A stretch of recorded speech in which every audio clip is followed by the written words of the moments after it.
Mo bibi akwaba emfa brand the TV and platform we eso Domilovo Professor Gyampo Solomon Owusu ena ada Dr. Zaato omo aklashi on key points Alfred Okansi ni show no eso ni na corruption related matters eni Ghana adudori aban dada ya ikwa mu ai no nam so ama the office of the special prosecutor any the attorney general no omo achase omo hojuma any titiri SML strategic mobilization limited and the president John Dramani Mahama according to source no why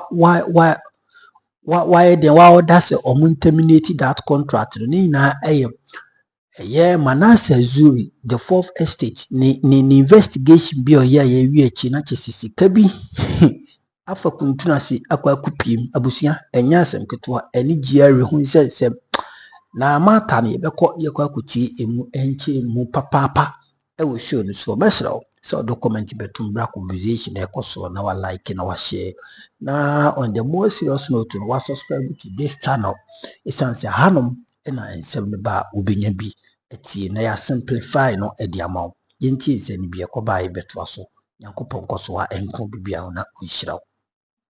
He is the National Communications Officer for the newly formed United Party Plus, UP Plus party, led by Alan Kojo-Chemanting. Mr. Solomon, good morning. Welcome. Good morning, Alfred, and happy to be back and happy to be here. And good morning to my brother, Dr. Zaato, who has thrown into the air some misrepresentations that has to be dealt with this morning. Which is what? He made certain statements over the week that Paul Afoko rejoining the NPP is a pain to the UP. And I thought that... it means the NPP is still attractive. Well, how is it attractive? He has always been a member of the NPP. So if you own one of your own, that is rejoining you join, so how is it a pain to the UP party? But he was suspended. If you are suspended, doesn't mean you are not part of the party. I didn't know that you watched the show on Wednesday. You were watching it. No, I watched. But the point is that I was very surprised. It tells me how you are threatened by the existence of the UP. Because we were not looking for Paul Afoko to come and do anything in our party. We have our interim national chairman, we have all our executives in place, we have a founding leader of the party. So what were we expecting Paul Afoko to come and do in our party? If you suspended someone and you claim him back, how does it become a pain to a party that has been formed to win political power? Don't worry, the pain is small. It's okay. How does it pain you small? No, but I was very surprised that you go on that tangent that it is a pain to the UP party. Is it not? It is. How can it be? It is. If someone who once described the political parties as a foam decides to go back to the same foam, who is that person? So, yeah, really? So, now, let me speak. That's the point. If someone who, in spite of the fact that you were legitimately elected, and the mafia decides to kick you out of which your own brother suffers the consequences of it, decides to go back and rejoin the people that punished the brother because of him. How does it become my pain? It must rather be a source of concern to him and his family. And anybody that thought that, hey, he would do the right thing. And so, for me, if there is any pain, that pain has to be with the family and any acquaintances. I know the UP party that is flourishing, that is rigorously recruiting members, most of which are coming from the New Patriotic Party. Interesting. So let me quickly say, Honorable Paul Afoko, you wanted to... No. Honorable Paul Afoko, good morning, thank you. What you did was you demonstrated political maturity. You demonstrated that you still love your roots and your party. You demonstrated that even though you left the mothership briefly, you came back. You demonstrated that your party, the New Patriotic Party, is still very attractive. You demonstrated that the New Patriotic Party still has the solutions to this country and not where you go. And I'm happy that you did that. I'm also happy that when you left the NPP for all these years, you never attacked the NPP, you never criticized the NPP, you never said anything bad about the NPP. You acted in a matured way, you acted in a responsible way, and that you never beat the hand that fed you. You never beat the hand that fed you. Even though, again, you had every legitimate right, like he said, your brother suffered on the NPP, your president. I am going to ask him that question. People, wait, you have to give me time to respond. All right. You said Nana People's Party, is not Nana People's Party. Let's just agree that. Who is Nana People's Party? I define Nana people as people that Nanado appointed and gave them jobs, gave them food, gave them accommodation. You did that. No, it's true. No, it's important. Okay. Now you come out and you are literally shitting on the party or the people that fed you one day. Today, Paul Afoko has shown you grace. Okay. He has shown you that is not how to do the kind of politics you did. It's childish. Okay. Don't do that. Well, at what point did Paul Afoko leave the NPP? No, he wasn't. He was suspended. Yes. He left. He was suspended. He was suspended, but he didn't leave. No, he was when you have suspended for a party, you're no more there. No. You're suspended. He was suspended as the national chairman. But he was never suspended as a member of the party. He was suspended. Good. If he was suspended, Alfred, imagine that you run and win to be a national chairman and then you are suspended, removed from office.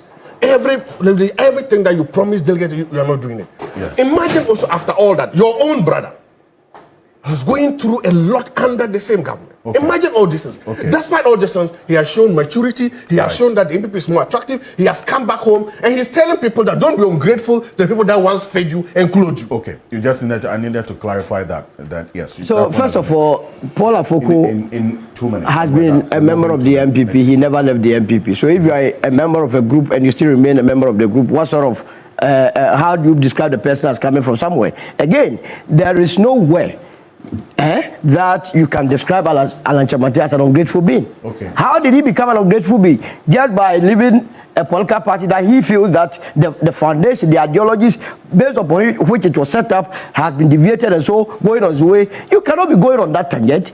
That is a mark of a man who believes in principles. Okay. If there was anything to go by, then you are telling me that Anado leaving the PFP in 1979 was also a mark of being disingenuous. Forming the USC with his uncle Powell was disingenuous. That is not it. You came for a political party through another person. All right. Your own candidate, Baumia, you are supporting. It is a public record that he was never a member of the NPP. What was his political lineage? Was it not NDC?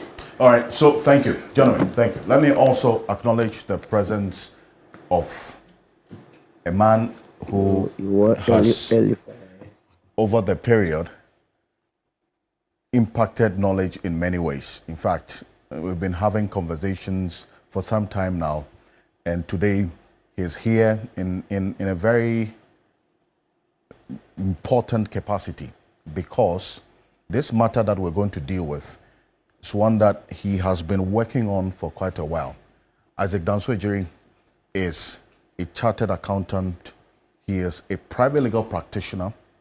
One time, in fact, many years ago, he was the best graduating law student from the Ghana School of Law, and he's worked in many ways. He's a PhD candidate in the Oxford University, and he's joining us in the studio. Isaac Danso-Ejiri, good morning. Good morning, Alfred, and thanks for having me. Welcome. Finally, thank you for joining us. Thank you. Thanks for having Also me. joining us is the CEO of the Ghana Shippers Authority, a political scientist, Professor Prof Gyampo. Prof, good morning. Welcome.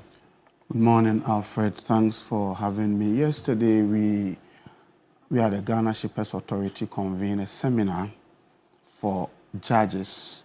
We call it Maritime Law Seminar for Judges, and it was about updating all judges about what is happening in our maritime space. It was about sensitizing judges about our new act that empower us as effective regulator in the maritime space. It was also about taking judges on tour of the ports to see at first hand what happens there, to guide judges in determination of matters that we send to them. If people are running afoul of our laws, if people are milking shippers dry, and we decided to take them to court. We wanted the judges to appreciate what really takes place within our industry, so that their judgment could be contextualized and in a manner that would make them effective in the delivery and in the adjudication of disputes that placed before them. And so it was successful. I saw the acting Chief Justice and all the important people, or all the judges were there. It was exciting to see how they came to listen to us in our sensitization drive. And I want to commend the management and staff of the Ghana Shippers Authority for helping all of us to achieve this feat. I also want to make the point, I don't know whether I should make it off air or, but I think that it's about the... If you're unsure, then we'll talk about it. No, I want to. I still want to talk about it. I still want to talk about it. I think that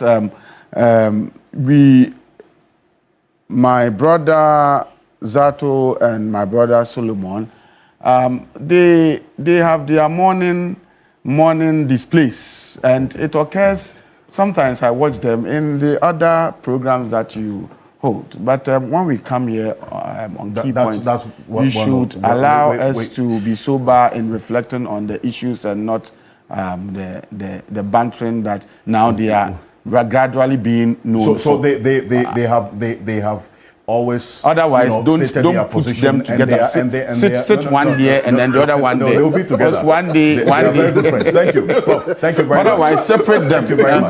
Because it's like the moment they come together, and then I can see your camera people just laughing and they are excited about that. You stated your point. Thank you very much. They are very good friends, and their differences. Let them do this on Monday, Tuesday, Wednesday, Thursday, Friday. But then again, that leads us to our next issue and what we've been talking about. This foundation that has been laid this morning, specifically about, gentlemen, thank you, about what has been of major concern, not only to the president, but to quite a number of people. Alfred Appiah is a data scientist. He's joining us as well on Zoom. Alfred, good morning. Welcome. Good morning, Alfred, and good morning to everybody in the studio. Perfect. Now, Daniel Yao Demelovo is a former Auditor General of the Republic of Ghana. He's also joining us via Zoom. And Martin Pebu, as well, private legal practitioner, is joining us via Zoom as well. Gentlemen, thank you so much for joining us. First off, I want to start off with you.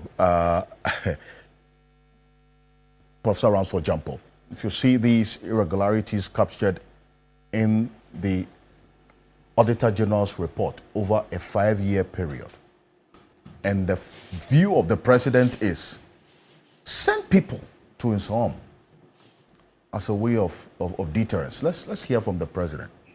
Again, we'll set the basis for it because it's a major issue of concern. Take a look at this. To find a final solution to this Auditor General's report, that persons who are found guilty of infractions or do not follow due procedure or lead to loss of public resources, we must have a fast-track process to Nsawam. Fast-track, before you see you are in Nsawam, 6 months. You know, until we do that, until there's a deterrent, we're going to come every year and they say total misappropriation and infractions of found out by the Auditor General is about 15 billion cedis. I mean, if we save 15 billion cedis, can you imagine what it could do? Prof, that's a president, isn't there? Yes, I think I would very much, quickly. I will very much agree with President Mahama that we have to do something about the way and manner we've been handling our battle against corruption, especially if you look at the role of the Auditor General that is always performed on matters that can be described as dated.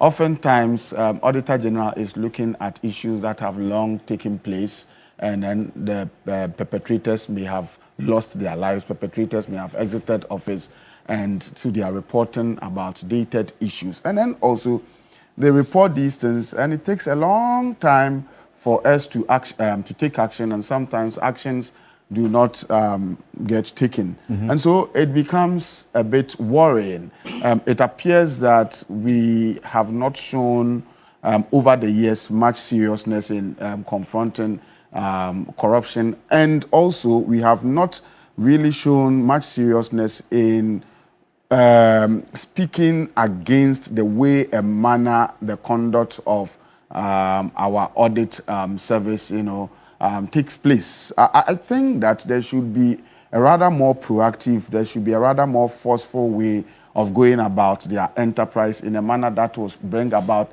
a certain deterrence. Because from what I've seen over the years, you see people involved in these things, and it creates your impression that is formed in your mind is that, the people who may have run afoul of some of our laws, the people who may have done some of the things that may have been found by the Auditor General, are people who also meant to insult our sensibilities. Because you see that some of these things are done with impunity, and stealing or looting the state in a manner that creates an impression that, look, you can never be caught. It's an insult to the sensibility of the very people you are stealing from. And so to steal, but on top to insult the sensibility of the people that you are stealing from should warrant a certain stiffer punishment that would bring about a certain deterrence, so everybody will see. But from the way and manner things are going and we're doing things, it appears that it becomes even more lucrative to want to dip your hand in the public coffers, because after all, even if we decide to take you to court, you can also recruit a very smart lawyer who would successfully drag the matter in the processes for more than 4 years, for more than 5 years, and for more than whatever, how many number of years, so that at the end of the day, if you are lucky and power changes hands, then somebody will come and say that, well, I've given you amnesty, or I'm discontinuing the case and all that. And all these things do not help our efforts or our fight against corruption. Right. And so I very much agree with President Mahama that we should find a way of getting the Auditor General to be more proactive in dealing with some of these things. Otherwise, look at the graph, the chart that you've shown. 2020, it was 12.9 billion. 2021, 17.5 billion. 2022, 15.1 billion. 2023, 8.8 billion. 2024, 18.4 billion. And what are we doing to the perpetrators of this crime? Are we always going to go on this tangent? Every year you have the Auditor General reporting on infractions, and then we'll be hoping that the next year will come. Then when the next year comes, we'll hope that maybe there will be more infractions to overshadow the previous one, and then we are moving on. Look, the battle against corruption will continue to be fought and be lost if we don't also overhaul the activities and the work of the Auditor General to ensure that there is a certain sense of proactiveness and there is a certain sense of seriousness. It's not a matter of just reporting how much has been stolen from us. It's also a matter of we as a nation supporting certain punitive sanctions that, look, you read some of these reports and then you ask that, but these people, is it that they thought that they were never going to be caught? Stealing and going about, I think I'm told that with the National Service case, we'll get there. We'll get there. But the point is, it was you look at the findings and the outcome of the investigations, and you ask, but is it that the person was greedy, too greedy, or he was an incompetent thief? Or some of the things, if you are doing and you have sense, you should even know that this one, I'll be caught. But stealing in a manner that creates an impression that you don't even care that you'll be caught, or you don't even know, you don't bother even if you are caught. It's also an insult to the sensibility of the good people of Ghana. And I'm saying that If you steal, it is punishable. But if you also go on to demonstrate that impunity by insulting our sensibilities, then you should have a stiffer punishment. And so, yes, oral has come to stay, investigations have gone on, and findings are being churned out. I am saying that, look, Professor Mills, he's a man that I like. He's a man that I supported because of his posturing, his persona, and the way and manner he went about his governance process. But what he did not do to help the people of Ghana was the fact that he did not want a lot of prosecutions. He didn't want people to be, well, immediately power changes. People are lined before the courts and they are being prosecuted and all that. So he wanted some kind of in-house discussion of some of these issues. That's not what J. Kufuor did. If Kufuor had done that, Kwame Pepra, Victor Salome, and all those people would not have gone to jail. And so Professor Mills did that, and I believe that created a certain impunity. And it got to a time that some people in the previous administration, when they got to power, they said, if we were that corrupt, why is it that we were not jailed? Today, we've had oral. And I'm saying that if through oral and through investigations and through the right processes, we do not find people who are culpable and people who have drained our nations financially, we do not put them behind bars. Look, we cannot continue to guarantee the safety of our Fourth Republic because people are very angry and they are looking for those who have milked our nation dry through corruption to be dealt with. Sure. Well, you see, even beyond the very critical issue you raise about the anger and the despondency amongst people, we tracked the 5-year period. But Alfred, you went beyond 2020. You went way back into from 2017 to 2024, an 8-year period. Now, tell me what you found. Over the 8-year period, if you're looking at from 2017 to 2024, the Auditor General is reporting 93 billion in financial irregularities over that period. I think back to the question that you had asked, I agree with the president in principle that if people steal from us, of course we have to go after them and get our monies, right? Part of the point that I would like to make though is that, and we do have the former Auditor General and he can correct me if I'm wrong, but the financial irregularities incident, right? So for example, in 2024, when you're looking at about 18.4 billion, about 12.5 billion of that is money that agencies owe each other. So for example, ECG owed Bui Power, or SNIT didn't transfer money to the National Health Fund, things like that, right? So part of when we say we want to throw people in Sawam, in those situations, right, it is agency that are owing each other that is adding to those financial irregularities, right? So it might not always be criminal in nature to throw people in jail because of that. So we'll have to, of course, examine and look at the root cause and see why ECG, for example, is unable to pay Bui Power.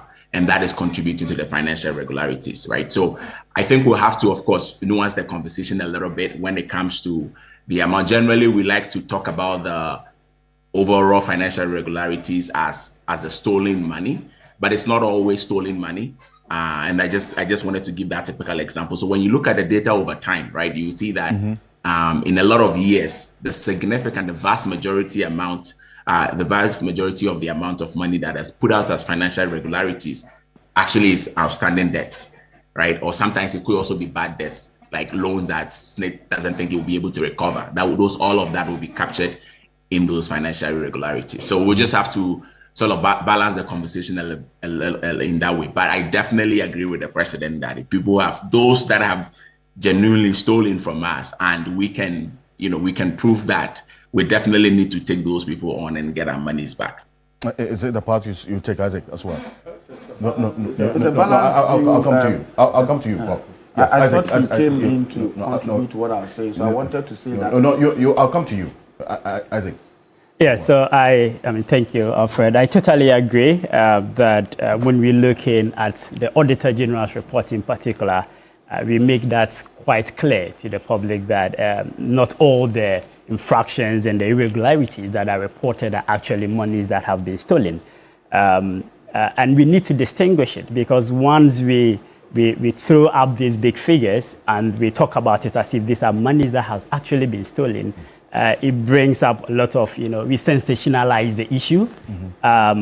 People then take very entrenched partisan positions and partisan lines, which denies us as a republic the opportunity to actually look into it and find lasting sort of solutions. And as this, report on the screens show, it's almost the same issues that's gone on for the past 8 years, as Alfred is reporting. And I'm sure if you go beyond the 8 years, take a 20-year, 15-year period, it's the exact same issues, and so what are the learnings we are picking from some of this, sort of reports that the Auditor General helps us with, and how do we apply these learnings in a manner that, we can build our institutions, to be able to withstand some of these temptations and trappings that comes with, being in public office. The Auditor General, former Auditor General is on, and I'm sure he will be throwing more light on this. But the idea of the Auditor General's report is supposed to be sort of a house cleaning, over a period after a year has gone by. Yeah. We want to clean up and see if there was anything that the institutional structures and governance structures that we have in the institution, has not picked up on, because they're supposed to be external to the institution. Absolutely. You think of it, and Prof is here. And I just want to congratulate him on what he's doing with the Ghana Shippers Authority. But the Ghana Shippers Authority has an internal audit unit, right? And it's the internal audit unit that is supposed to review the control systems and procedures that they have, and suggest or, improve them in a way that it becomes literally impossible for someone to embezzle funds or to, go about transactions in a manner that, infringes on the Public Financial Management Act, and when this fails in these institutions, the Auditor General's report comes in at the end of the year, supposed to clean, and make sure that we bring these issues up and then the corrective actions are taken. So hopefully, we'll be able to, distinguish these issues, and then we'll begin to pick out the right learnings and apply it to our institutions. They are very good standards, and if I may be allowed to say, I haven't seen, for example, the VRA come up in any of these irregularities that are being reported. And it's a state-owned public corporation. It's run by us, Ghanaians, but the systems and the controls that have been implemented, you would very, scarcely, rarely find a situation where VRA will be accused or will be in the news for some of these, major irregularities and, inflections. And again, you could contradict that with, ECG that we are always talking about, and you'll be surprised to find that they're in the same building. You talk about, yes, they're in the same building. So literally the same people. You see, the irregularities we're talking about, ECG, tops it all. Yeah. We're going to put that on the screen right now, because just on the mention of ECG, and Prof, I'll come to you before, 15.8 billion out of the lot within the 5-year period that we're talking about. SNET follows, and then the Ministry of Roads and Highways. Prof. No, but you see, I like the advice and the suggestion that when we are talking about it, we should nuance it so that you don't unnecessarily be hyping, playing on the emotional keyboards of people. But the point must also be made that all these financial irregularities are as a result of misapplication, misappropriation, and embezzlement of funds. All these three, misappropriation, misapplication, and embezzlement, they are all not good. And so if people have done all these things and then they are given a certain figure or projection, we should, I believe, yes, nuance it a little. But the point is that misapplication, misappropriation, embezzlement are not good, or they are all not good. And they all feed into the reportage of the Auditor General. And it's important. I like the fact that Isaac mentions the role of the internal, auditor. And look, these things happen because of the mindset with which people get into public office. I have an internal auditor. Okay, and now people are telling me that it appears that my internal auditor is the most powerful person in my organization. And I tell them that I don't mind if I would make him the most powerful person in my organization to save me from going to prison. And what I do is that I do not take any decision that borders on the use of funds without he doing prior of the audit. He looks at us and said, no, this one you can't do it. I said, okay, this one, go ahead.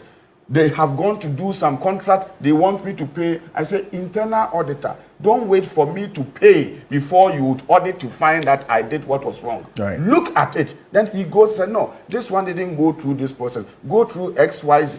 In the process, people are saying, but we are making the internal auditor so powerful. And I said, so what? If you make him powerful so that he will be able to help all of us in saving the nations, some money, what's the big deal about that? Very important point. And Dr. Zaato, you see, we put this picture that captures the problem as it is.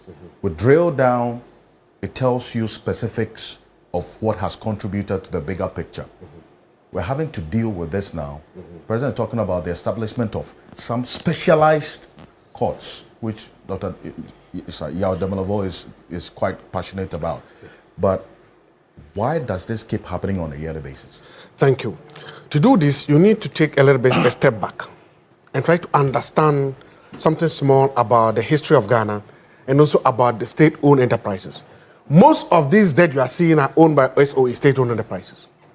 At independence, and in fact, even before independence, the colonial government established state-owned enterprises as instruments for looting the state, as instruments for effective looting of the states.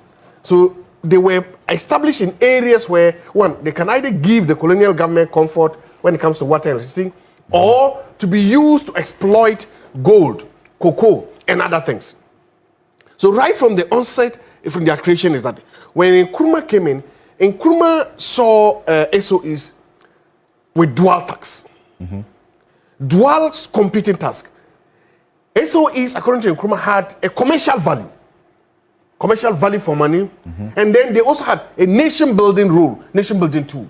That's a political role. Right. So he wanted to achieve both at the same time using SOEs. That is why he established them all over the place. And sometimes, immediately after independence, SOEs became the only symbol of governance or government in any region. And he used what became known as patronage appointments to reward his political friends and to reward people to run these SOEs. That is why when you hear the things, when you hear the expression, grade 1 or standard 1 and other levers, those were the people who were managing it, because at that time there was also a human resource deficiency in the country. Right. So you see that the mismanagement also of this started there. Oh, they were fast-tracked to 1983 when Ghana went to the when General Rawlings regime finally, with all their socialists and socialists, turned right, political right, and went to the IMF or the World Bank for the structural adjustment program and the economic recovery program. The main driver, the main issue, economic issues that drove them there was the indebtedness of the state-owned enterprises. They were one of the biggest things leading them. That is why, coming out of it, the recommendations, a lot of them included privatization, that sell this and start privatize them. That is what then started the right. That is why sometimes you can argue that General Rawlings started from the political left, but by the time it became right, because most of the reforms, privatization, divestitures that happened in Ghana happened under him. And since then, we have not yet been able to deal with this problem of how to effectively balance the economic, financial objectives of SOEs with their social, political, nation-building objectives. What has then happened is that all of a sudden we've tried to use them more for their destiny, hoping and trying to just wish away their debt. Okay. That is what has led us here today. Now, you juxtapose that with currently what we have with some of the poor management. I say poor management because it happens to all the regimes. Today, there are CEOs who have been in office for 8-10 years. I don't know whether your board is ready, yes, Prof. Yes, who don't have board of directors. The CEOs who are 8 years. Now, think about how... You mean 8 months? Sorry, 8 months, yeah. Without a board of director.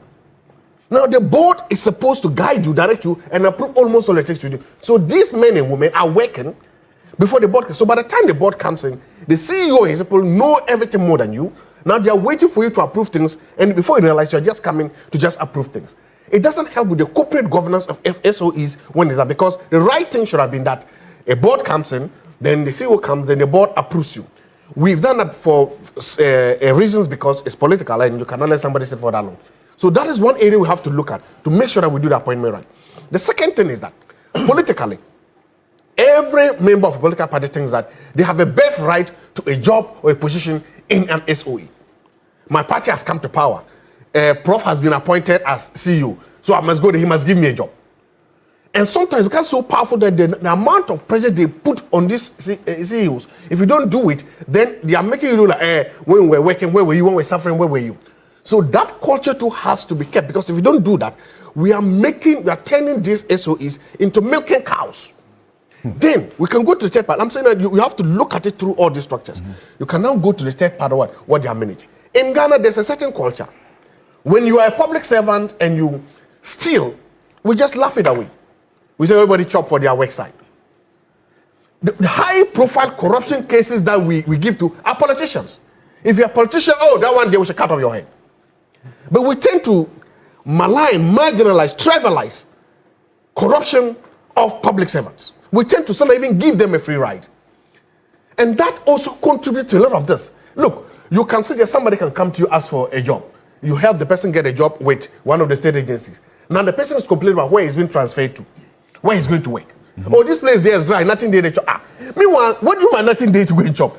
It is the same salary, same conditions. What the person is telling you that, send me to a place where I can steal. Tell me somewhere I can get some loot.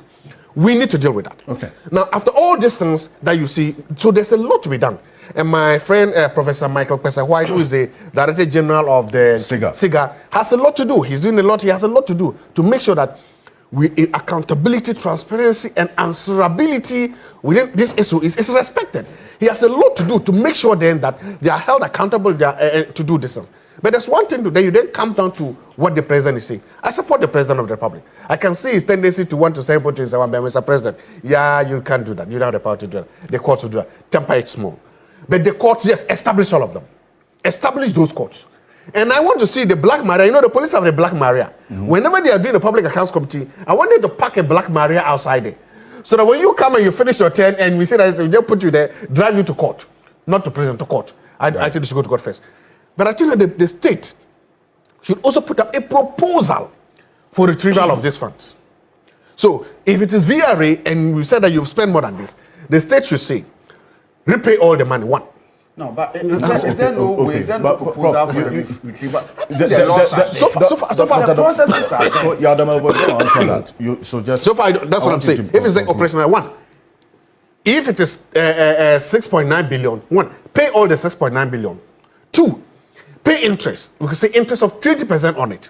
Three, if you were the chief director, we will reduce your rank to manager.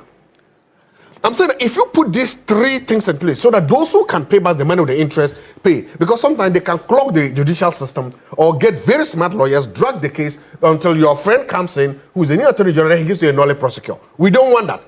If they can pay, let them pay with interest, then they go. It means at least the state has received the money. The USO, you personally, imagine you are chief director, now you are being reduced. If we put these punitive measures there, imprisonment, retrieval of funds, reduction in rank, and then if we also empower the SIGA a lot, we can begin to see the rank. I can tell you, whenever the government of Ghana goes to the IMF for a bailout, check. A large percentage is because of the debt carried by SOEs. Okay. And we don't need to do that.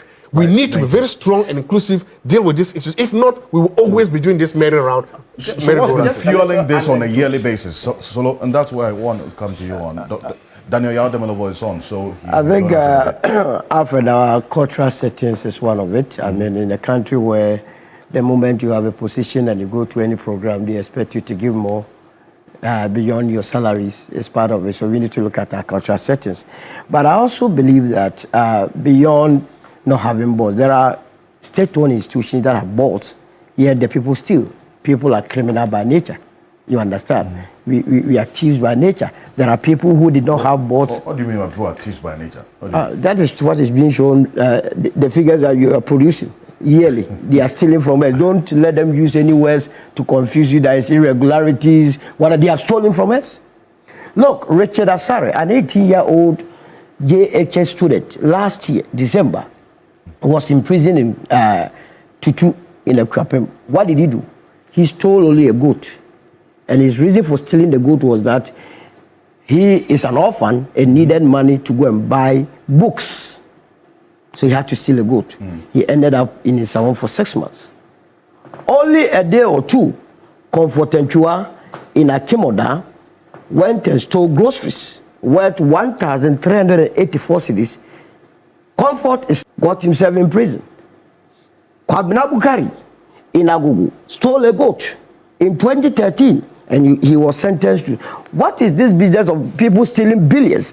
And I can tell you, the value or the cost of a goat is not more than 1,000 cedis. People are stealing less than 1,000 cedis and they are finding themselves in prisons. Here we are, people stealing billions. The last time I was watching the ECG and their executives explaining how... At the Public Accounts Committee. I couldn't believe it, that after the program or after the engagement, they will still go back to their families and enjoy. They refer them to the auditor, the Attorney General. Jeez, now they are referring. That is what the matter is. Immediately after that, there should have been a way of getting them to be answering to the police. Start the process right from there. I am just coming from the Kolebu emergency unit. Go and see what is happening there. Total chaos. People are not getting beds to sleep on. I'm just coming from 5 regional tour. And go and see how deplorable are Rosa.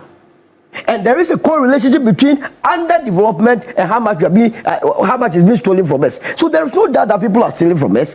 But because we encourage them year in and year out, what we do is that we put cameras on them. They go to the Public Accounts Committee, speak all the big grammar, and then everyone forgets about it. So I support the president in total that there has to be a way of dealing with these people. Once you're able to do that. But the point is that who watches the watchman? Are those people that are supposed to prosecute these civil servants themselves not caught on tape accepting goats and so on and so forth? Not all of them. Some of them, anyway. Right. So that is where the matter is. But there is no doubt that our money year in and year out continues to drain into people's pockets and we don't get the benefits of it. And that until we look carefully at the people we select into our public service and civil service, we cannot make any hay. And it's not only just about the public service, even the unions. Have you heard what is happening with CLOSAC? The CLOSAC executives, former executives, are accusing current executives of stealing from their accounts, and that they are in court with it. So if unions are even being accused, union executives are being accused of stealing from the people, how much more the entire? It is these individuals in these unions that are working in the various public spaces, in the various civil service, in the various SOEs, and if their leadership are being accused of stealing their small unions, how much more the larger bodies? You see, when you humanize the problem, that's where the concern is. What we saw recently at the Public Accounts Committee, where somebody was supposed to have been somebody who had long departed to eternity, was supposed to have had his name on the payroll. Right. And then the Public Accounts Committee chair asked, I think, those who were supposed to have done what was right but didn't do, and asked, did you know that this person is dead?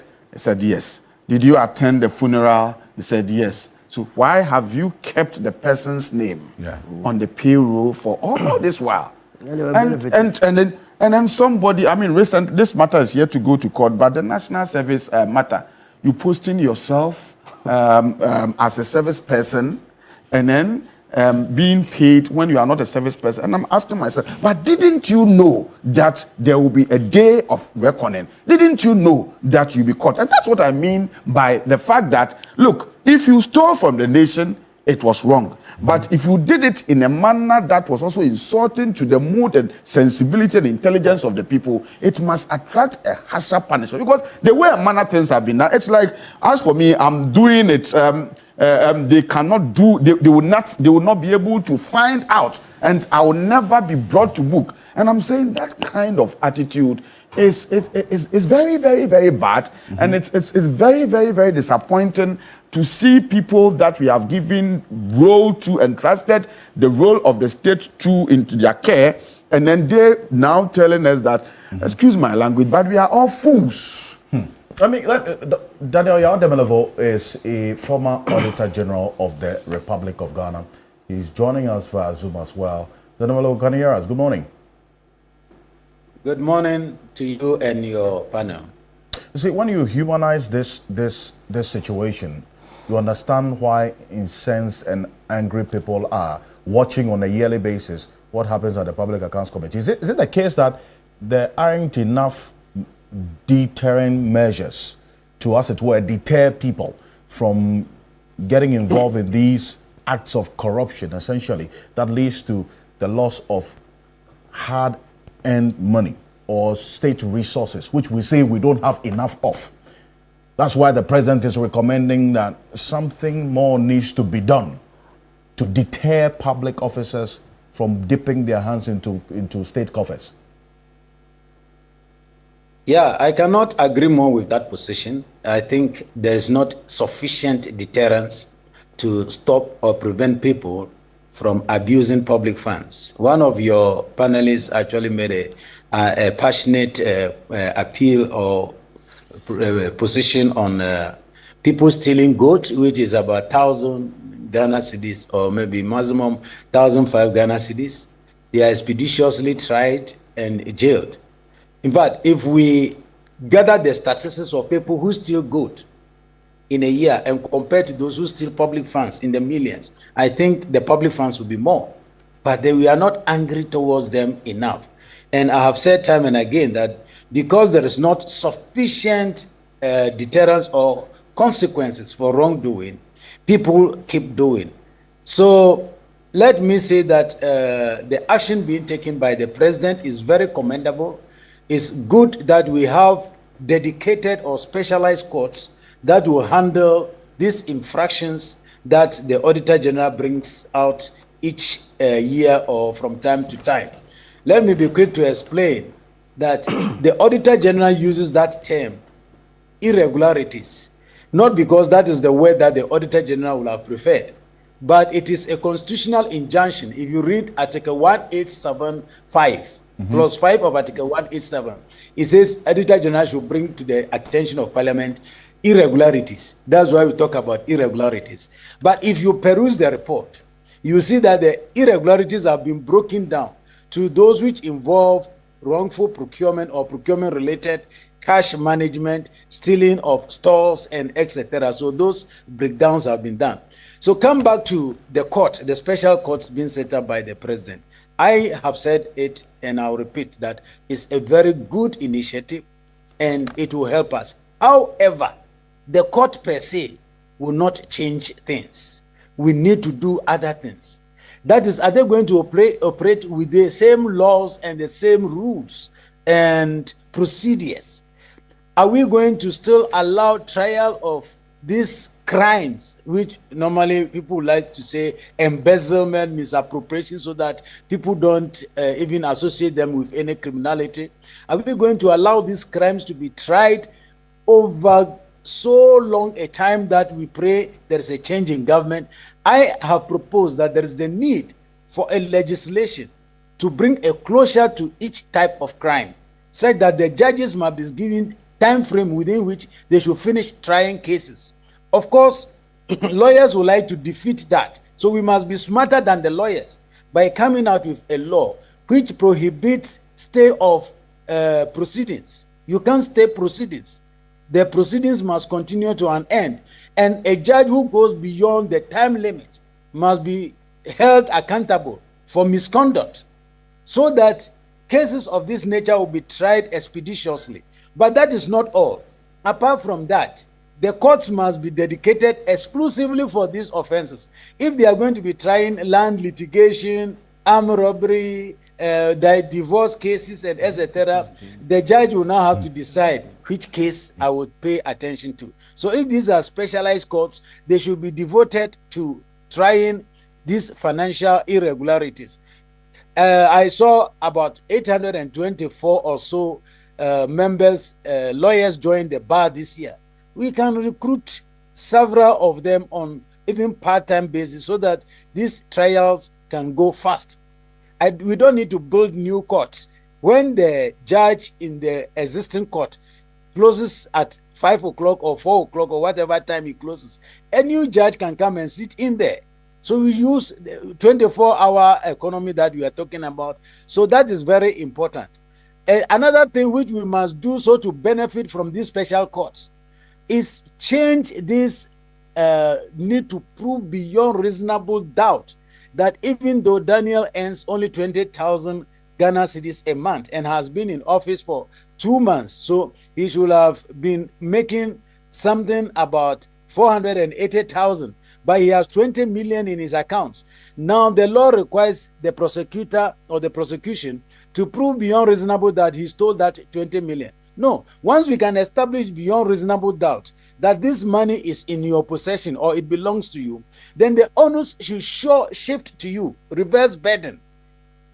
You should not owe it a duty to explain to us how you got 20 million into your account, even though your salary per month is only 20,000. If we don't do this reverse burden, proving beyond reasonable doubt that the gentleman or the lady has stolen money is going to be very difficult. And I've always argued that corruption-related cases, corruption, financial crime, and etc., or economic crime related cases are very difficult to prove, unlike the other crimes. If there is a murder, at times somebody may be sitting somewhere watching how it happened, or there may be some other form of evidence, and society would like to come together to testify against that murderer. If there is theft, at times you steal the thing, they see you holding it and you are coming out of the house. So there are evidence. But when it comes to financial crime or these economic related crimes, they are first committed in secrecy. They are committed by very intelligent persons, people who are very intelligent, said that they can wipe the audit trail, etc. So reverse burden will be very necessary. Someone was talking about internal auditor. Prof, I salute you for that, for elevating your internal auditor as a control for you. In fact, we say internal auditing is the control over all the controls.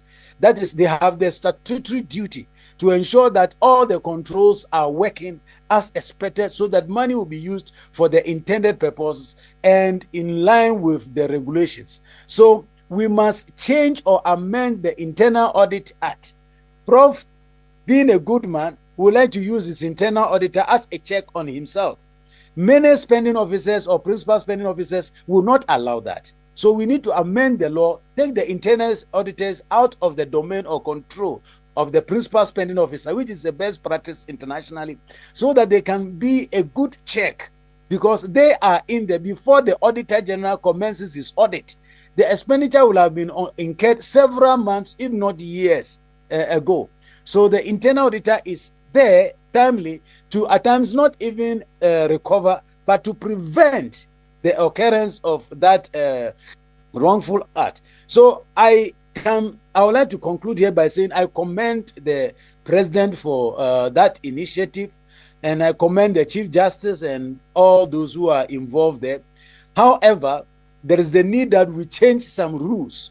And again, let me end by saying that going to Public Accounts Committee, from my point of view, is a waste of time, because most of the times they even go in there and they don't show any bit of remorse to say that maybe I did something wrong. Even you find them smiling at us to show to people that now they are on TV. So I think the Constitution enjoins the Auditor General under Clause 7 of Article 187 that in the performance of his functions, whenever he comes across any item of expenditure or spending which is contrary to law, he should disallow and surcharge the persons or the person involved. This, I think, must be done and done properly. If you permit me, let me read or quote what the Supreme Court have to say in Occupy Ghana versus Attorney General on that. Yeah. But before you make that quote, you've said a couple of things which I want to drill a bit more into. If you say that a public sector officer or an employee, we know how much he earns, 20,000, and yet the person is living a certain lifestyle, owns a certain number of properties, and has a certain amount of money in his or her account that is not consistent with what the person is supposed to be earning every month. If there is a lifestyle audit, why should it be difficult for us to be able to detect any act of corruption? Because you say it will be difficult sometimes to detect if a public officer is engaged in corruption. Why is that? You see, under the laws of Ghana or the criminal proceedings laws of Ghana, you must prove beyond reasonable doubt that the person committed the act you are complaining about. Mm-hmm. I don't know if you remember, we found some amounts of money were found in the house of Honorable Cecilia Adapa, if you remember. Yes. You hear the Venerable Okujeto saying that no law prohibits having such amount of money in your house. You must prove that she got it wrongly. And in court, that is going to be the argument. The argument is going to be that, yes, even though I have 2 million in my account, does that mean I'm a thief? Show me how I stole it. What did I do? And the evidence, you will not get that evidence. That is why in many jurisdictions, including Britain and several in even Africa, they have passed that law that we can do a lifestyle audit to match your expenditure, your spending, not only your asset. At times we talk about assets, your spending, which includes your capital expenditure, which is your asset, plus your recurrent expenditure, how you organize funerals and birthdays, etc. We put them together and match all these expenditures against your known sources of income, gift or otherwise, and tell you that, look, when the two there's mismatch, there is no way you can make this amount of money out of the known sources of income. So show us. And if you are not able to show it, then there's a presumption of guilt. And I must say that even in Ghana, I argue that there is a provision under Article 286(4), which says that between your first declaration of assets and liabilities and the subsequent one, if the growth in wealth does not match your known sources of income, gift, or etc., then it is presumed that you acquired those assets contrary to the Constitution. I think we can expand on that and come out with a law to make it explicit or very clear to the court that when it comes to this type of economic or corruption-related cases, once it can be established that Daniel has that 20 million in his account, and Daniel is unable to tell us where he got it from, then the law presumes that Daniel is a thief and must be dealt with accordingly. That's the point I'm making there. I see. And for those of you joining us also, we're on 3FM 92.7. We've moved beyond poll tracker. For those of you who have been watching, a lawyer. Oh, you didn't allow me to talk about the Occupy Ghana versus Attorney General. No, you're going to come to that. No, you will. You will. You'll come to it. I need you to read that because I have it as well. On page 35 and 36 of that judgment. Great. I'll take a look at that. But private legal practitioner Isaac Ejuri is with us.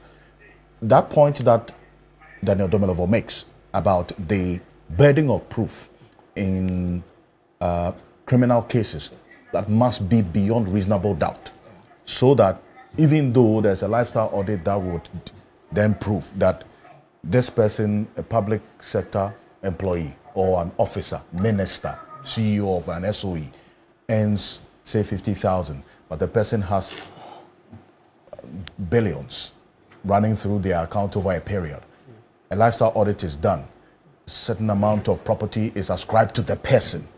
It's not enough to impugn corruption. If we're going to deal with, in his view, we're going to get serious with the fight against corruption, we must look at this differently when it comes to public sector corruption. Yeah. Is it one that you support from the legal perspective? Okay, so really reverse burden has come up a lot in conversations around anti-corruption and also in money laundering across the world. You see in certain European countries, as you mentioned, Germany, Italy, and the likes, they have, very limited elements of, reversed burden, where an accused person will have to, prove that assets or expenses that he's made are not from illegitimate sources. The resources he's possessed are not. Now, it's important to understand that when one is standing criminal trial, we have the republic. There's a reason why we have republic versus that person, right? It's the whole state apparatus that is coming against this person. And so the law seeks to have a balance, right?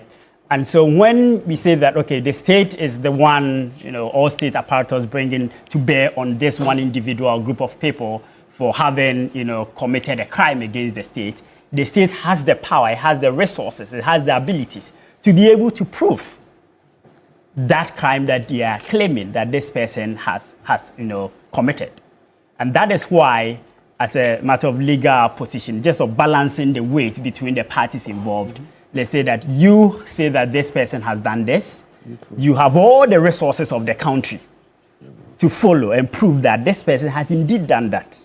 It's a lot of hard work, it's a lot of difficulty, but if you lift that entirely off the state, we could see the chaos that could immediately happen, where anyone who is probably not liked, anyone who is probably, someone doesn't like your, Prof's, public commentary and stuff, the next day they pick Prof and Prof is in court, and you have to, prove to the courts and to the republic that, that small baby Benz that you have, you didn't steal the money, and that's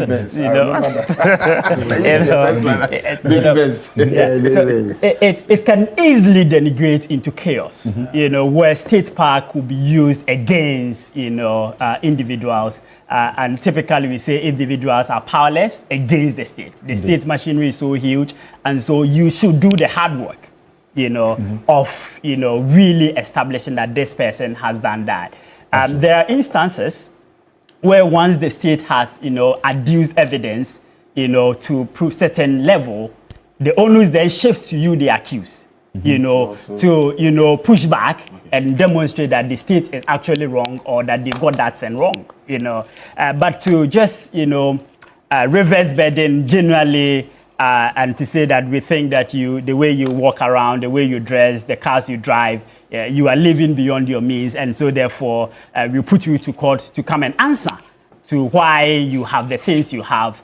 It could be a bit of a challenge, in terms of how you want to build a country. That's good.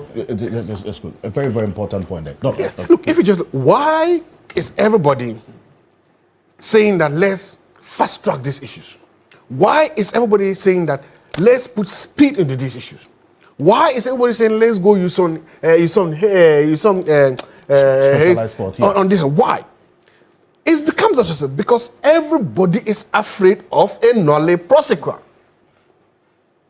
Of late, people have seen how nolle prosequas have been abused and misused and have been used as tools to give sweetheart deals to political friends.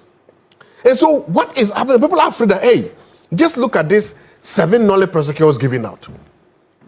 So people are now afraid that if you also wait, and maybe these people also delay their trial, in 2028 or 2022, when there's a change of government, then they will also get nolle prosecutions. So the renewed love for fast is because of nolle prosecutions. And I think that nolle prosecutions have been abused and misused. If you take a calculator and calculate all the money that the 7 cases have lost, just do a simple calculation of the money that the state alleged. And then you also take a calculator and look at the amount of money that this, you will see that they are almost the same or similar. So the question is that we flash down this amount of, let's say, $1 billion through nolle prosecutions, and now we are chasing $1 billion through prosecution. So that is what will. So, and I'm happy that you said it. We should not tinker with the fundamental human rights of people and their presumptions of innocence and guilt beyond reasonable doubt, just because we have gamed the legal system to benefit political friends. It has happened in the NPP, it has happened in the NDC. We've gained the system. That is not the problem of the individual being charged. Look, to put it a little bluntly, we are 38 million people Ghanaians, right? If it's the Republic versus you, it is 38 million people against you alone. Just look at the raw numbers. The state has everything. They have the military, they have the state intelligence, domestic intelligence, international intelligence, collaboration with the FBI. We've seen all these things. What is expensive? You, the individual, you cannot do that. You, the individual, you cannot write to the FBI to say, FBI, help me, give me this evidence to defend myself. OSP can do that, Attorney General can do that. Okay. You, the individual, cannot write to the CIA, FBI, all this, and that, but the state can do that. So we should not tinker with these fundamental rights. Because we have failed, or we have been lazy, or we have been unwilling to punish people who have committed crimes because of other interests, including political partisan considerations. We should do that.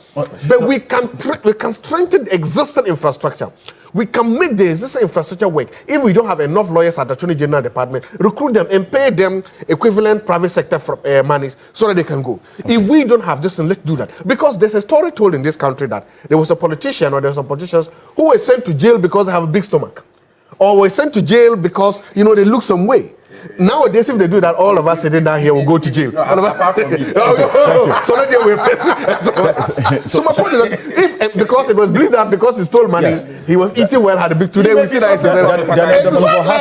it's so please, let's not tinker with those rights, but we can inform the system to make sure we do. I just wanted, because part of the program is also aimed at educating the people, I want to find out from the lawyer, what are the basis for filing nolle prosequi? The way Zaato projects it creates an impression as if it is a bad thing.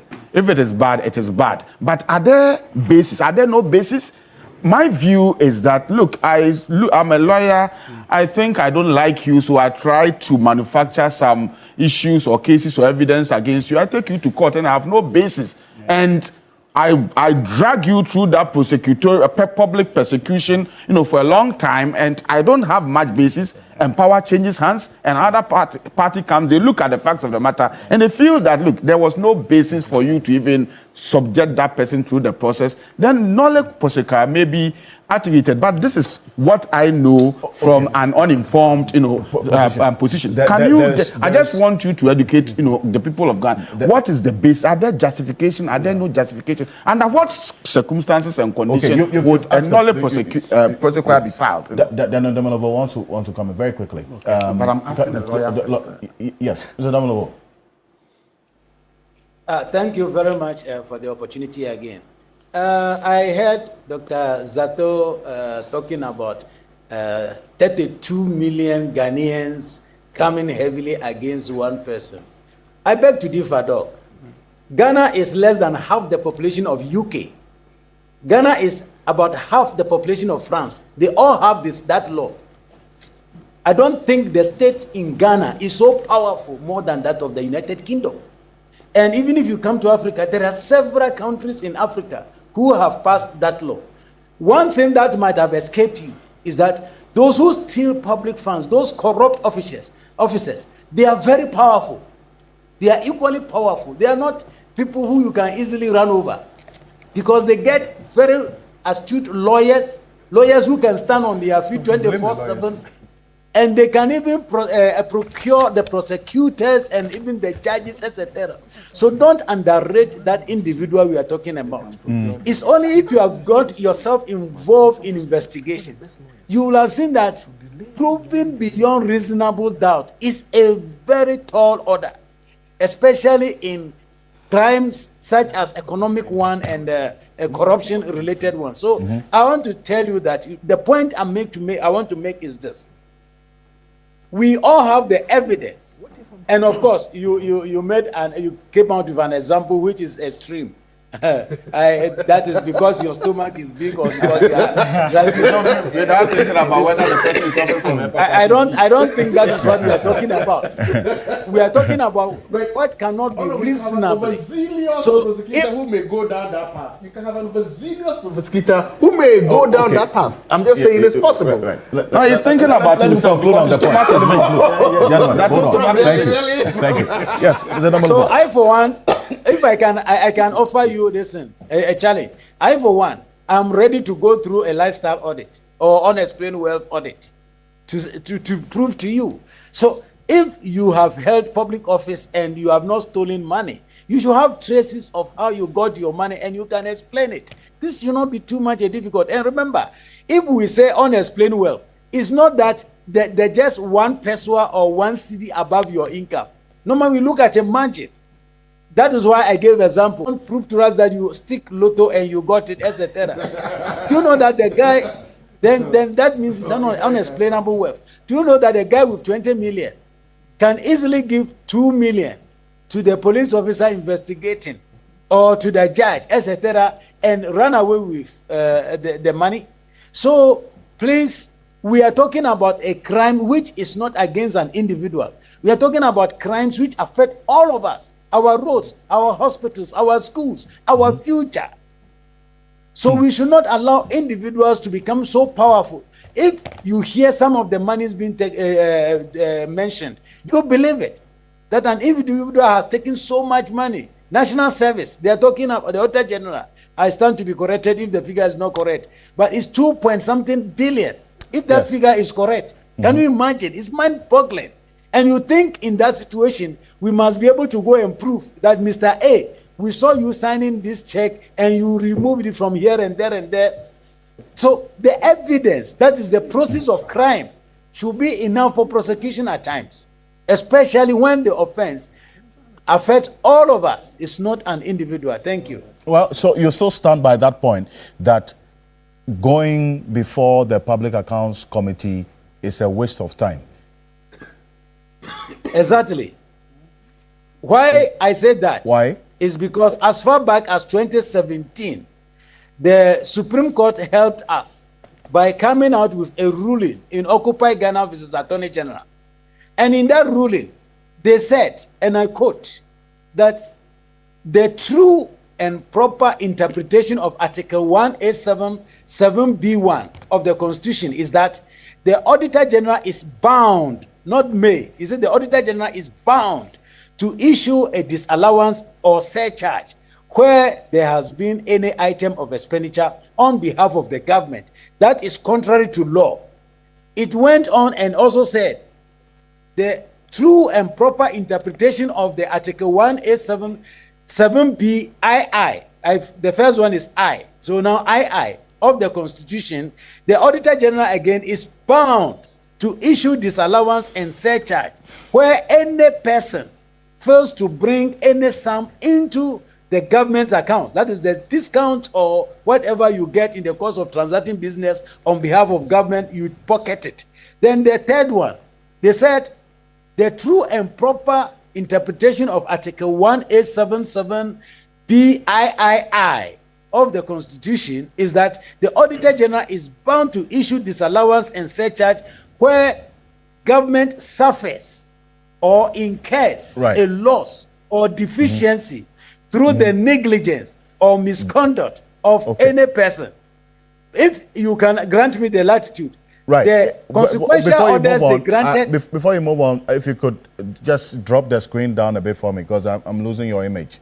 Mr. Domingo. Yes. Yes. Perfect. Now, just conclude on that point you're making. After those pronouncements, the Supreme Court issued consequential orders. And they said in that consequential orders, as a sequel to our judgment just delivered, we further direct, henceforth, the Auditor General shall take steps to recover the amount unlawfully expended from a person or persons who incurred or authorized the disallowed expenditure. I won't bore you with the second one. Let me go to the third one. The third one, it says, the Auditor General shall take steps to recover the value of the loss or deficiency from the person or persons by whose negligence or misconduct the loss or deficiencies were incurred. Then they put into bracket whether or not the person is a public servant. Then finally, this is where I'm happy what the president is doing. Finally, they directed the attention to the Attorney General. They said, finally, the Attorney General is also hereby ordered to take all necessary steps to enforce the decisions or steps taken by the Auditor General Supra to ensure compliance, including, in some cases, criminal prosecution. So if Auditor General becomes minded to dutifully disallow and surcharge, an Attorney General comes in, activating his mandate under Article 88 for civil as well as criminal prosecution, I think we will go very far. I see. Thank you. But then, if all of this is in the judgment, why is the Auditor General not surcharging? That beats my mind, my brother. And I think if you go to clause 2 of the Constitution, it makes it even worse that when Supreme Court do this type of interpretation and give guidance and you don't comply with it, you have committed high crime. So the So I think the Auditor General is committing high crime, but we are looking on. And high crime, you know the consequence. There is nothing like a fine. It's a custodial sentence. So if the Auditor General will not obey the Supreme Court, then I think he must be taken on for committing high crime. I hope he is listening to me. He should hurry up with all the disallowances and surcharges so that we don't get there, because it's not good to continuously bastardize that office. So I pray that we don't do that to him. Mr. Domolevo, I know you and the Auditor General, you talk. I quite remember in the case that was involving the University of Ghana, and I spoke to you and said you are talking with the Auditor General, and I know you have a certain relationship. So are you not telling him about this high crime that you are talking about here? Even last week we talked.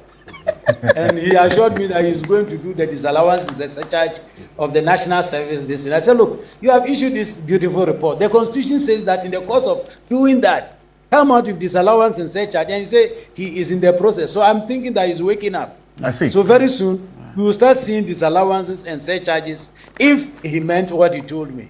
I see. But you see, Solo, and this is what if the law empowers the Auditor General to surcharge, disallow, as one of the means of deterrence, and he's not doing so, which is, Mr. Domolevo has identified, one of the fueling factors in this acts of corruption that we're seeing in the public sector, then what should be done? So, Alfred, one of the things that Mr. Domolevo failed to tell you is that the levels of corruption within the Auditor General itself is amazing. It's mind-blowing. That office itself, who watches the watchman? They go and take bribes. I know people, look, you see, when you mince words, you come here and sugarcoat it. Then we are always taking it back. He knows it. If you like, call him. People are sent outside to this country to go and audit our missions abroad. Go and find out from them. Go and find out what they go there to do. They go read their reports as if it's a template, always the same report. Yet they are stealing from us. But do you have proof for this? More than. You see, look, this gentleman, the second accused in Hanan's case, you know the buffer stock, one Richard Asante. This gentleman has stolen from us and is hiding in London. How are you able to? So you see, I'm going to show the pharmacies that you own in this country. You see, you don't want the truth. Wait. You don't want it. Before you make a statement of stealing, it must have been, as Mr. Domolevo indicated, proven beyond reasonable doubt. It's not one that you sit on the table. No, wait.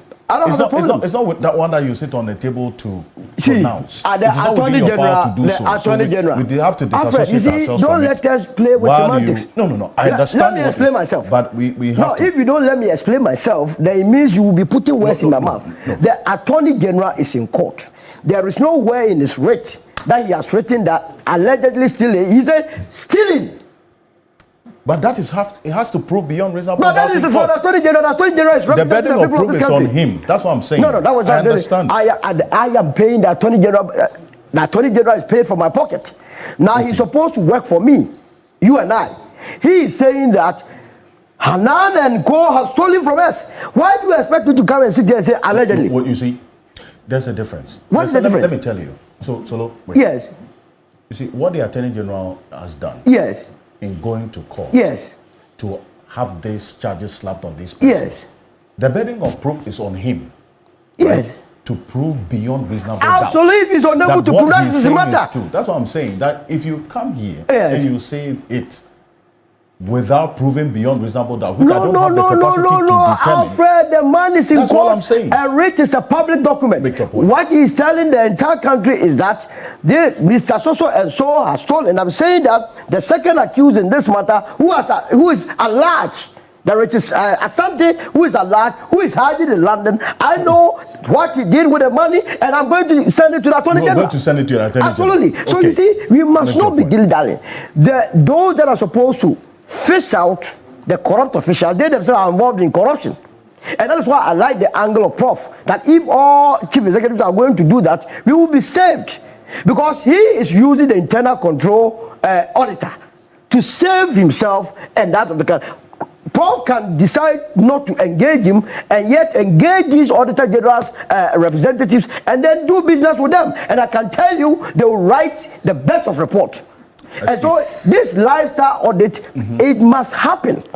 It ought to happen. Right. It cannot just be that we know the salaries of people in this country and all of a sudden they are living in mansions and nobody questions them. We are okay with it. When they go to church, they are giving the high table. The pastors are for it. When they go to the mosque, they are giving the best seats to sit on. The imams are for it. When they go to the shrines or visit the shrines that have taste, they are even giving them welcoming address. So it means that the whole system is corrupt. So we need men and women of integrity to be occupying our public space. In Ghana, DSC, you would you it one man may dream so. You be some was a man concron Ghana crass, you see a concron or him fan.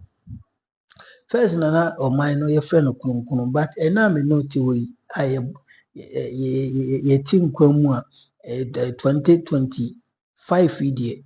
I'm your mining your Concron, and yet 2025 starting from 2017. O mine.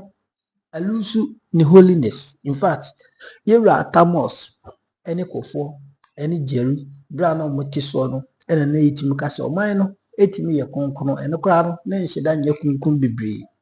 But any beard ye na concono title no ewo. But a name no case, I may say Ghana, your conco title no, a cutting off iniho. Because an out nasi na a ban of corruption related matters.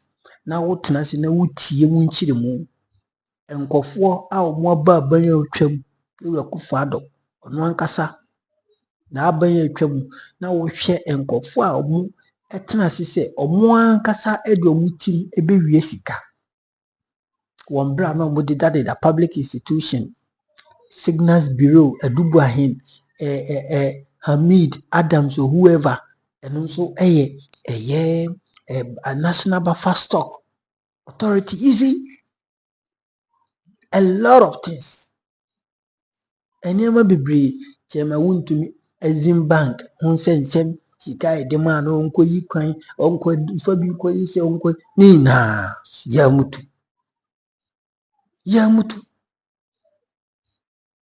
enye no kwa ada last time na Attorney General na about 80 officials, NPP officials, our mobile my wiso, and a mudio mujina embranimu.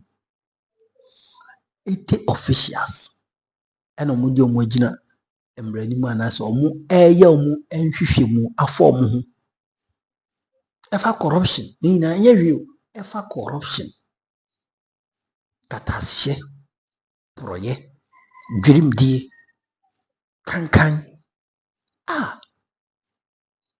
Amagana. Adibia meka. President the late Jerry John Rawlings. Papa no ye nyane so bioda. Papa onampo ye nyane papa no so bioda. Because papa we dwuma di obedi edebo Ghana. anyhow ana we see treating nkrofo e fan corruption no ankasa ni vice president aka obo na so e wo parliament o sesen man brain e reset ye se yenya saa nipa no bio a kaga Nigeria badwogine yenya saa nkrofo no ta akokodurofo omo mfi omo nsuro se omo be punish nkrofo no matter how their their matter how their position is. Omo nsuro se omo make sure say nkrofo will be what held accountable. Abusafo say yenya saa destiny bi wo krom ha anka nye in my own opinion me I learned say President John Mahama at this time no, he has been so lenient and relaxing to people. And in the first place, OSP no, and by now he must be investigated. And Raymond Archer,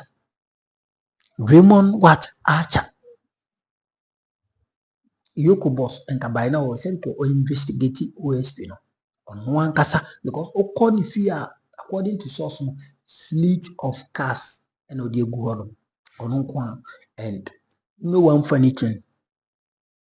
You know one funny thing. Almost saying declare honor. I'm kind of saying a security zone.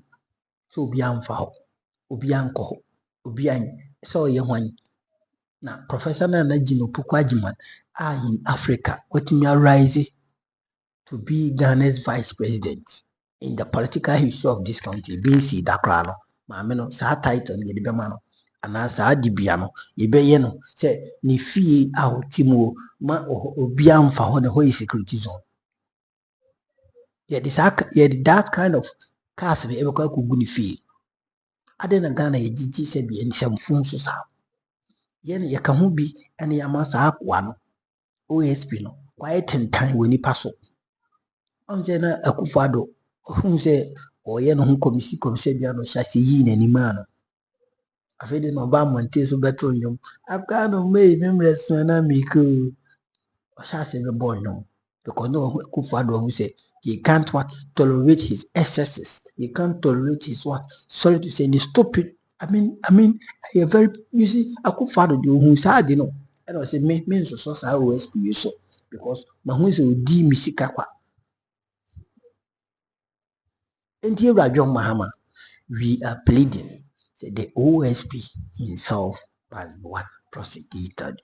He must be investigated. They'll be prosecuted because nobody has found and nobody has filed say case why you say corruption but more investigating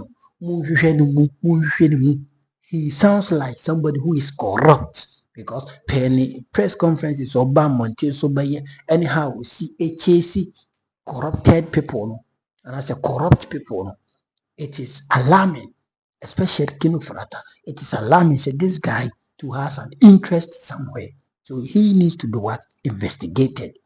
He needs to be investigated. There was no one can say himself. Your friend no bisa no because how he does his things. It is so alarming and it is so gives some signals on so cram and I'm kind of saying what do you call it? And free from corruption. Nti Ghana ye fight corruption as say ade mmienu na aka buma edi oman yewu galamsey ni corruption ti ya nyiri ye ho a ebese oman we medically no and say physically no galamsey say oman we na psychologically na corruption so say oman we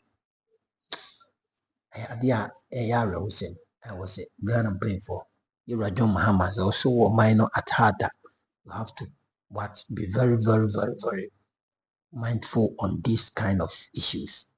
And this are kusi koda mitinamu and one chawaju comment section. I still remain number one authentic platform negative ya coupon count. Na oisha obibia what you say. Na ene 1st of November 2025. Aka 1 month pe na yankopon di atwa afiwe yankopon bo na afiwe untimi ntwa na sundwem na wura the next year mo. Not this month, at the end of this month, you know, umbie apono emfamao. Ujitum akase amen, amen, bijitum, umbie apono emfamao. Umbie uyidi apono, wapontu apono, usika apono, ubisa di apono emfamao. Shout hallelujah, amen. Then can be a prophet and come here, no in secret now, can hallelujah, hallelujah, mean your prophet, but I am prophesying on your life. I am not a man of God, but I can what? Feel it. And teach your comment section. Bye bye.